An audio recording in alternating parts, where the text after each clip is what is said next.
Halo, rekan-rekan semua. Selamat berjumpa lagi dengan saya, Anggono Raras. Pertemuan sesi 5 Marketing Strategi dengan tema mengelola produk dan jasa. Proses produksi dapat menghasilkan barang dan jasa. Perpaduan antara produk dan jasa merupakan satu hal yang tidak dapat dipisahkan satu dengan lainnya. Dalam bidang usaha tidak ada barang yang berdiri sendiri tanpa diikuti jasa. Begitu pula sebaliknya, jasa tidak dapat mandiri tanpa adanya dukungan fasilitas fisik. Dalam diskusi ini, apabila saya menyebutkan produk, artinya sudah di dalamnya tercakup barang dan jasa. Ya. Selamat belajar.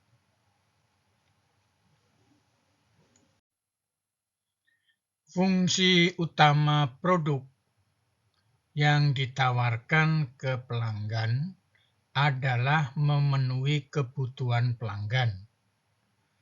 Produk barang bila dibeli, kepemilikan berpindah ke pelanggan.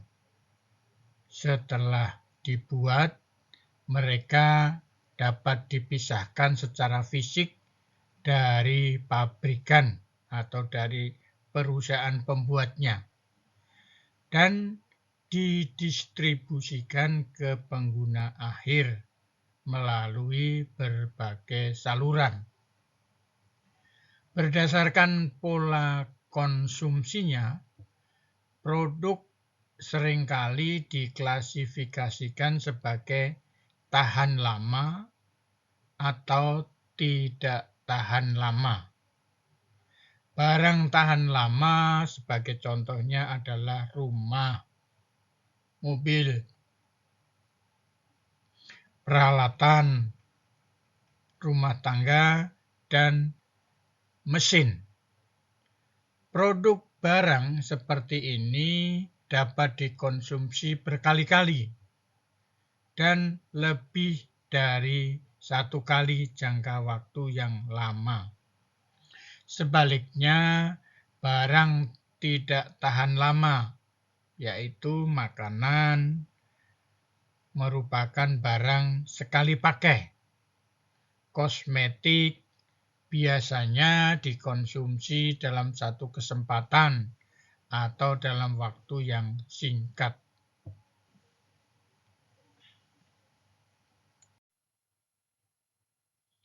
Jasa merupakan produk yang tidak dapat dimiliki oleh pelanggannya. Jasa itu mempunyai dua karakteristik, yaitu kepemilikan dan ketidakterpisahan. Tidak seperti produk yang berbentuk barang, biasanya berubah kepemilikan selama pembelian atau terjadi jual beli. Jasa biasanya tidak melibatkan perubahan kepemilikan. Sebagai gantinya, pelanggan memperoleh hak untuk menggunakan jasa tersebut dalam jangka waktu tertentu. Contohnya, bila Anda membeli tiket pesawat terbang Jakarta-Surabaya, maka Anda dapat naik pesawat tersebut dari Jakarta sampai Surabaya. Setelah pesawat sampai di Surabaya, maka Anda harus turun. Jasanya hanya sampai pada saat Anda masih di pesawat. Begitu Anda turun dari pesawat, maka jasa tersebut tidak dapat mengikuti Anda. Karena jasa dibuat dan disampaikan pada saat yang sama, sulit untuk melakukannya standarisasi. Dan kualitasnya bervariasi, tergantung pada interaksi antara penyedia jasa dan pelanggan.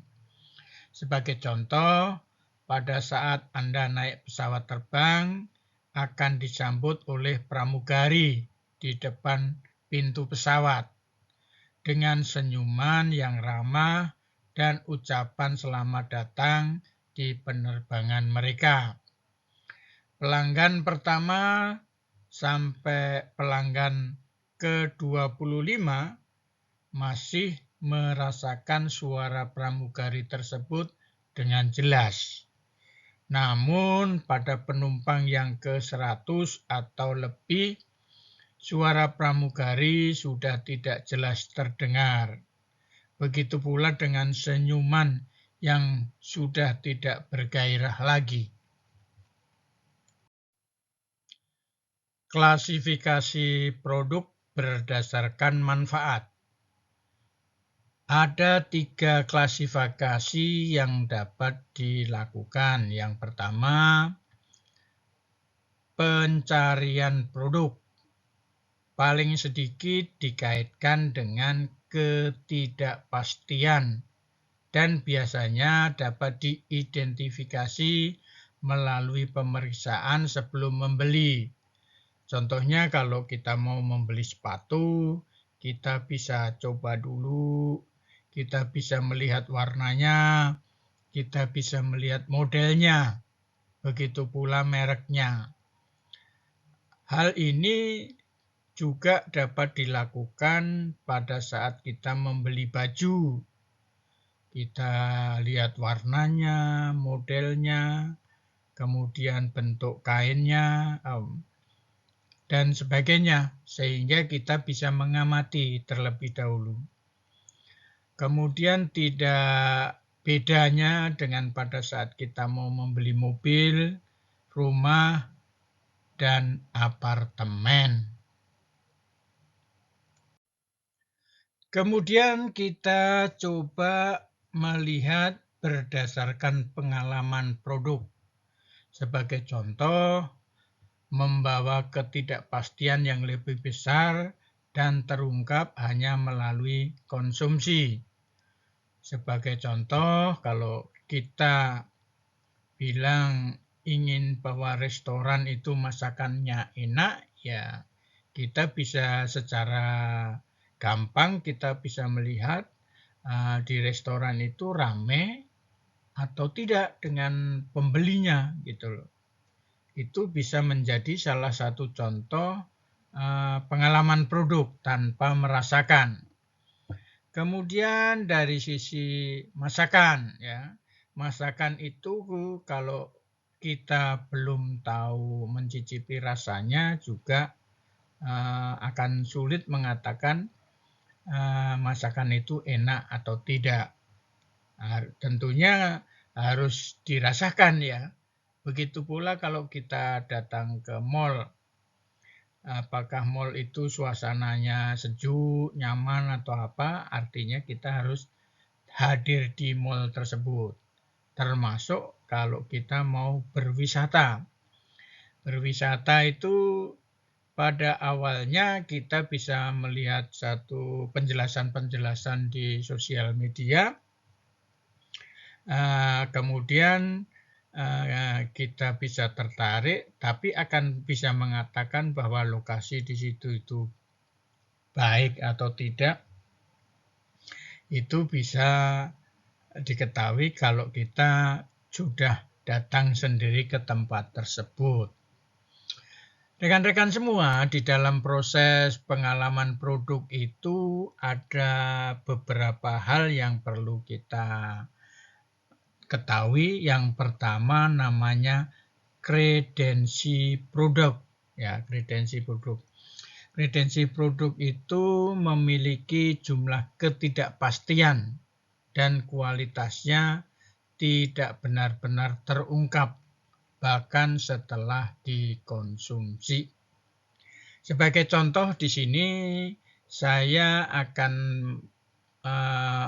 menunjukkan contohnya begini.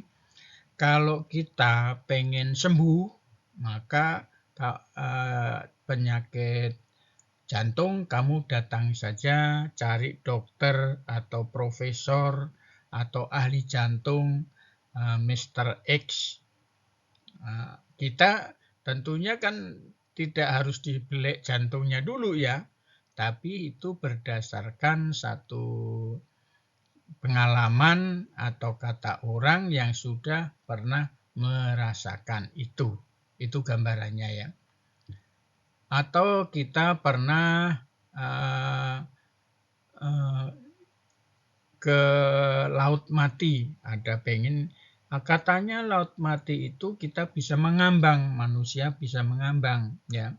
Nah, kita tidak perlu datang ke laut mati tadi, tapi juga berdasarkan pengalaman orang lain ya. Itu namanya kredensi produk. Kredensi produk. Rekan-rekan semua, mari kita lanjutkan lagi tentang proses penciptaan nilai produk. Saat merancang satu produk, tujuan manajer adalah menciptakan nilai bagi pelanggan dengan cara yang menguntungkan perusahaan dan kolaboratornya. Yang dimaksud kolaborator di sini adalah supplier ya. Untuk mencapai tujuan ini, seorang manajer harus mempertimbangkan faktor kunci. Faktor kunci tersebut ada customer, ada company, ada kolaborator. Kolaborator tadi ini juga disebut supplier tadi ya. Kemudian kompetitor dan konteks. Konteks itu adalah orang atau lembaga yang dapat menjadi perantara ya antara perusahaan dengan pihak pemerintah yang dioperasikan perusahaan. Jadi faktor-faktor utama tadi disebut dengan atau dikenal dengan 5C ya, 5C. Jadi rekan-rekan semua, kita sebagai seorang manajer pemasaran atau orang yang berkecimpung di pemasaran harus paham dengan yang dimaksud dengan 5C. 5C tadi adalah customer, company, kolaborator, kompetitor, dan konteks. Nah, itu 5C. Jadi kalau kita ingin sukses dengan proses penciptaan nilai tadi, kita harus mengetahui atau memegang 5C tadi.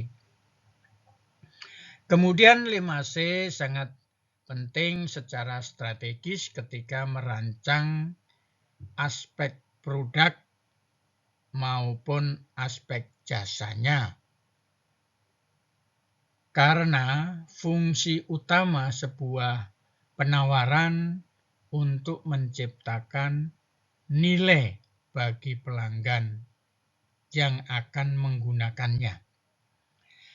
Kebutuhan pelanggan memainkan peran kunci dalam mengembangkan produk dan jasa bagi perusahaan. Jadi keinginan dari pelanggan ini menjadi benar-benar sebagai dasar pengolahan atau produksi untuk penciptaan nilai ya, nilai.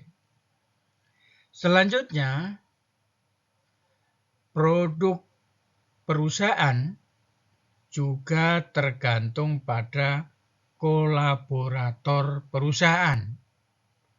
Apa maksudnya? Di sini kita lihat misalnya perusahaan mungkin berusaha untuk mengoptimalkan biaya inventarisasi saluran dengan menciptakan hemat ruang pengemasan. Jadi kita membuat satu ruangan yang sangat efisien, ya. Atau dengan memperpanjang umur simpan produk yang mudah rusak. Jadi bagaimana caranya kita bisa menyimpan barang yang cepat rusak itu waktunya diperpanjang. Karena kebanyakan keputusan konsumen melibatkan pilihan di antara tawaran-tawaran kompetitif. Penawaran ini seringkali berfungsi sebagai tolok ukur untuk merancang nilai produk, ya, nilai produk.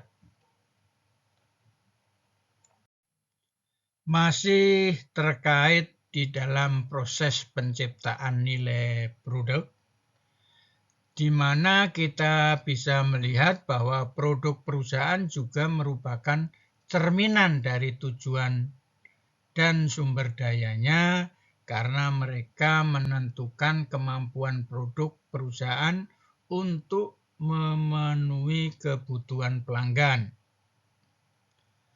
Desain produk dan layanan juga dipengaruhi oleh ekonomi, bisnis, konteks teknologi, sosiokultural, regulasi, dan fisik, termasuk spesifikasi teknologi yang diberlakukan oleh berbagai aturan pemerintah dan non-pemerintah yang berbentuk lembaga. Peraturan impor, ekspor, dan standar kompatibilitas. Jadi di sini di dalam satu penciptaan suatu produk untuk menghasilkan nilai bagi pelanggan itu banyak faktor yang harus diperhitungkan, ya. Selanjutnya, desain produk dipengaruhi oleh elemen lain dari bauran pemasaran. Contohnya merek, harga, insentif, komunikasi, dan distribusi. Jadi, produk penawaran harus konsisten dengan mereknya, seperti merek berkinerja tinggi diwakili oleh produk unggulan dan sebaliknya. Produk tergantung pada harga, sehingga penawaran dengan harga lebih tinggi biasanya membutuhkan produk yang berkualitas tinggi.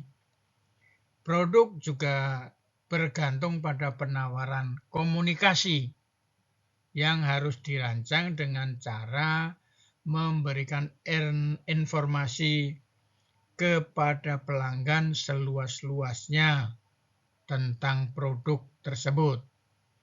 Terakhir, produk sering dirancang untuk mengoptimalkan distribusi, misalnya dengan memfasilitasi transportasi, penyimpanan, dan tampilan di rak. Rekan-rekan semua, mari kita diskusikan lagi tentang keputusan produk dan jasa. Di dalam membuat dan mengelola produk dan jasa melibatkan serangkaian keputusan khusus mengenai faktor-faktor seperti kinerja, konsistensi, keandalan, daya tahan, kompatibilitas, kemudahan penggunaan, desain teknologi, tingkat penyesuaian, bentuk, gaya, dan kemasan. Faktor-faktor tersebut akan saya jelaskan pada diskusi selanjutnya. Jadi rekan-rekan semua, di sini akan saya bahas tentang performa. Produk berbeda dalam performanya pada atribut yang berbeda. Misalnya, mobil memiliki variasi tenaga mesin, akselerasi, kenyamanan, keselamatan, dan bahan bakar yang efisien. Kemudian komputer berbeda dalam daya pemrosesan, masa pakai baterai, ukuran layar, sementara masalah konektivitas juga diperlukan. Sementara itu untuk contoh camilan itu harus mempunyai performa yang bervariasi dalam rasa, nilai gizi, dan kandungan kalori. Prinsip utama ketika memutuskan tingkat kinerja dari penawaran yang kita tawarkan, nilainya untuk intensitas pasar yang relevan. Jadi di dalam menentukan satu performa produk yang akan kita tawarkan kepada pelanggan, kita harus melihat entitas pasar yang sesuai dengan segmentasi ya. Pelanggan, target perusahaan, dan kolaboratornya itu menentukan daripada performa produk. Dalam kasus ketika suatu penawaran merupakan bagian dari lini produk, kinerjanya juga perlu dikoordinasikan dengan faktor-faktor lainnya.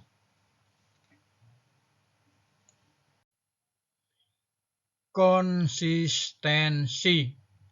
Aspek penting dalam merancang penawaran adalah memastikan bahwa produk dan jasa identik dan konsisten dengan spesifikasi yang sudah ditentukan. Karena variabilitas adalah karakteristik utama jasa, konsistensi sangat penting dalam penyampaian jasa dan merupakan salah satu kontributor utama untuk kesuksesan perusahaan seperti McDonald, Starbucks, dan Ritz-Carlton. Jadi tiga hal perusahaan bisnis ini dia akan selalu menjaga konsistensi pelayanan ya atau konsistensi layanan. Seperti McDonald ini adalah spesialis di burger ya. Dia akan selalu menyediakan menu makanan dengan kualitas dan rasa yang sama. Begitu pula dengan Starbucks. Starbucks itu dia mempunyai satu formula kopi yang sudah ditetapkan oleh pabriknya ya, oleh perusahaan yang ada di Amerika sana. Untuk menggait pelanggan yang tidak suka kopi, di Starbucks ini juga ada minuman yang non kafe ya, non kopi, non kafein itu juga disediakan berupa jus, buah dan sebagainya.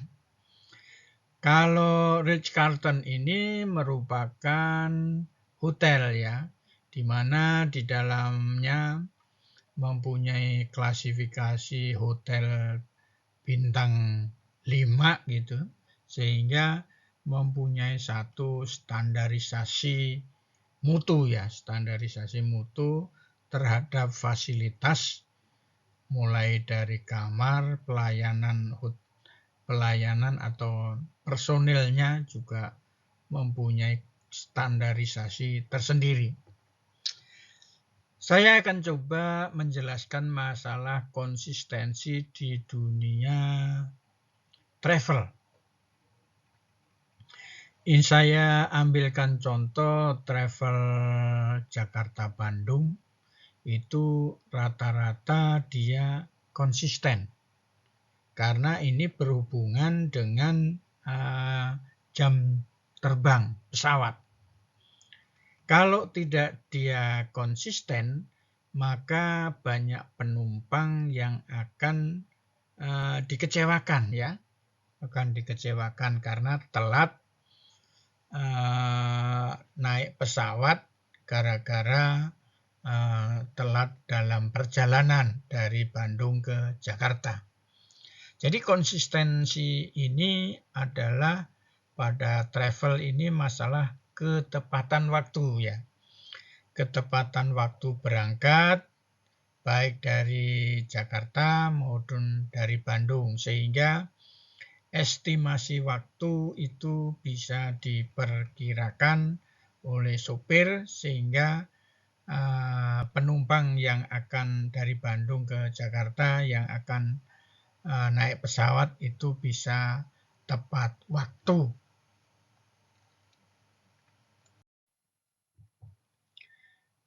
Selanjutnya, rekan-rekan semua, saya akan coba menjelaskan tentang keandalan. Atau di sini kita sebut reliabilitas. Di mana reliabilitas ini dari suatu produk atau jasa akan beroperasi sesuai dengan spesifikasinya dan tidak akan rusak selama durasi dari siklus operasional produk tersebut yang sudah dijanjikan ya tentunya. Keandalan sering digunakan sebagai titik pembeda buat positioning suatu produk. Jadi dengan adanya keandalan ini, produk itu bisa menjadi unik untuk melakukan penawaran perusahaan sebagai salah satu unggulan. Misalnya, FedEx menjanjikan layanan pengiriman hari berikutnya yang benar-benar positif. Kemudian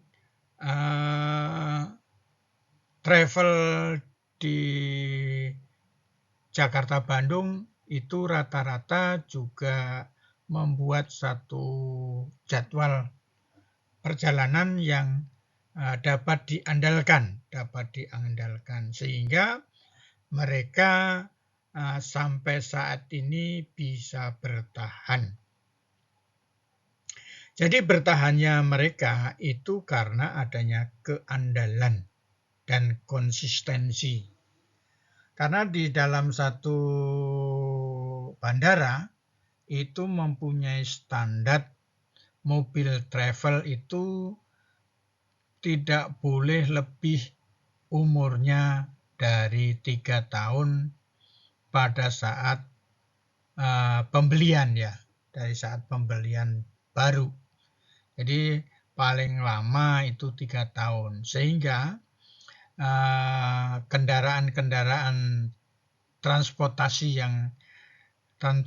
umum yang ke bandara itu rata-rata masih dalam kondisi prima ya, Daya tahan. Pertimbangan penting lainnya dalam desain produk melibatkan perkiraan lamanya siklus hidup penawaran. Karena daya tahan itu penting. Pertimbangan dalam proses keputusan pembeli. produk yang dianggap lebih tahan lama cenderung lebih disukai oleh pelanggan. Pada saat yang sama, sementara produk tahan lama membantu perusahaan menarik pelanggan baru dan membangun loyalitas di antara pelanggan yang sudah ada. Daya tahan cenderung berdampak negatif pada frekuensi pembelian berulang, karena pengguna sering kali enggan mengganti sepenuhnya produk berfungsi dengan yang baru. Alhasil, pabrikan harus mendesain model unggul yang akan mendorong pelanggan untuk meningkatkan produk yang mereka gunakan saat ini. Proses ini merancang produk baru dengan cara yang sering membuat generasi sebelumnya lebih rendah, disebut sebagai keusangan terencana. Jadi hal ini kita bisa melihat desain mobil, ya, desain mobil, desain pesawat. Begitu sudah muncul desain terbaru, maka yang lama sudah kelihatan usang. Hal ini memang sudah direncanakan. Selanjutnya tentang kesesuaian. Kompatibilitas pada sebuah produk merupakan satu konsisten dengan standar tertentu yang sudah ada dan produk pelengkap. Kompatibilitas dapat digunakan secara strategis oleh perusahaan untuk menciptakan hambatan masuk dengan memastikan bahwa penawaran secara unik kompatibel dengan yang ada pada pelanggan yang sudah ditentukan. Jadi di dalam satu proses kesesuaian ini itu adalah merupakan satu proses untuk membatasi. Jadi sebagai contoh di dalam suatu pengajaran saat ini, sebagai contoh, kalau seorang dosen itu belum mempunyai gelar doktor, dia belum bisa mengajar untuk level S2. Tetapi pada satu kondisi di mana kalau orang tersebut mempunyai pengalaman dan jabatan manajerial, itu tidak menjadi masalah. Itu karena suatu pengecualian, ya, sebagai dosen tamu atau dosen luar biasa. Kemudian kita bisa melihat kompatibilitas produk juga merupakan strategi yang efektif dalam lingkungan jaringan di mana pengguna dipaksa untuk mematuhi suatu standar. Sebagai gambaran, popularitas produk Microsoft Office sangat tinggi derajat fungsi kebutuhan kompatibilitasnya saat berbagi informasi. Jadi kalau kita pada saat ini sudah menggunakan Office 365, ya, yang sebelumnya masih Office 2019, itu masih agak yang terbaru, ya. Yang terbaru lagi adalah Office 365. Jadi office yang lebih rendah itu tidak bisa untuk membaca yang lebih tinggi ya. Itu adalah suatu kesesuaian untuk membatasi kegiatan bisnis. Baik, rekan-rekan semua, saya akan mencoba menjelaskan tentang kemudahan penggunaan. Jadi, rekan-rekan semua, pada saat teknologi semakin tinggi, maka akan membantu pengguna akan lebih mudah. Sebagai contoh, kalau kita melihat kendaraan mobil yang ada sekarang ini, pengoperasiannya menjadi sangat mudah bagi seorang driver ya, bagi seorang driver. Jadi mereka sudah bisa menggunakan autopilot ya, autopilot. Jadi begitu kita tekan tombol autopilot, maka mobil itu sudah bisa berjalan sendiri ya, sudah bisa berjalan sendiri. Seperti yang terjadi di pesawat terbang. Jadi begitu sudah diprogram, tujuannya mau kemana, segala macam itu sudah bisa jalan sendiri tanpa harus tabrakan, karena dia bisa melakukan satu pengereman, bisa memberitahu kepada sopirnya, secara otomatis akan menjadi autopilot, benar bekerja sendiri gitu.